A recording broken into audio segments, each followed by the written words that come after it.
Hjælp dit barn til at trives igen med børneterapi uden ventetid. Mange børn føler sig usikre. Mobning, skolevægring, konflikter eller skilsmisse kan sætte spor i børnene, hvis de ikke føler sig mødt og har en voksen at tale med. Børneterapi tager udgangspunkt i dit barns interesser.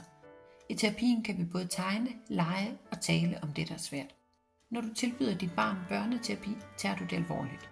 Du hjælper dit barn til at trives. Jeg har udover min psykoterapeutuddannelse 15 års erfaring som pædagog i daginstitutioner, og privat er jeg mor til 2. Personligt har jeg hjulpet min søn. Han led af natteskræk, da han var 6 år. Vi fandt løsninger til at få natteskrækken til at forsvinde. Min søn fik ejerskab i processen og var stolt over at være med til at løse problemet. Så bøvler dit barn med noget. Kontakt mig og få en snak om, hvordan vi kan hjælpe dit barn til at trives igen.